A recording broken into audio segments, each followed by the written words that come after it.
पुरानी लोक कथा के अनुसार किसी गांव के एक घर में पति पत्नी बहुत दुखी थे।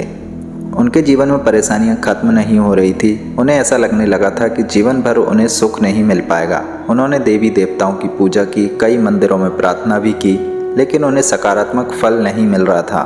बहुत परेशान होने के बाद एक दिन वे अपने क्षेत्र के प्रसिद्ध संत से मिलने पहुंचे। पति पत्नी ने संत को अपनी परेशानियां बता दी। संत तुरंत उठे और अंदर कमरे में चले गए। उन्होंने एक खंबे को पकड़ लिया और जोर जोर से चिल्लाने लगे।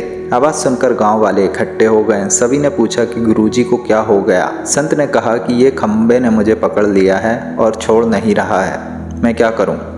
ये सुनकर सभी हैरान हो गए। एक संत जो बहुत बुद्धिमान है, वह मूर्खों की तरह बातें कर रहे हैं। सभी ने कहा कि खंबे ने आपको नहीं पकड़ा, आपने खंबे को पकड़ रखा है। संत ने कहा कि सही बात है, मैं यही समझाना चाहता हूँ, सुख दुख भी हमारी आदतें हैं। हमने दुखी रहने की आदत डाल ली है, इसलिए इस आदत को छोड़ो और सुखी रहो। जब तक इस आदत को छोड़ोगे नहीं, हमेशा दुखी रहोगे। पति पत्नी को बात समझ आ गई थी। अब उन्होंने संकल्प लिया कि सकारात्मक ढंग से जीवन का यापन करेंगे और उस दिन के बाद उनके जीवन से दुख खत्म हो गया। इस कथा से हमें सीख मिलती है कि हमें नकारात्मक विचारों का त्याग करना चाहिए और सकारात्मक सोच के साथ आगे बढ़ना चाहिए।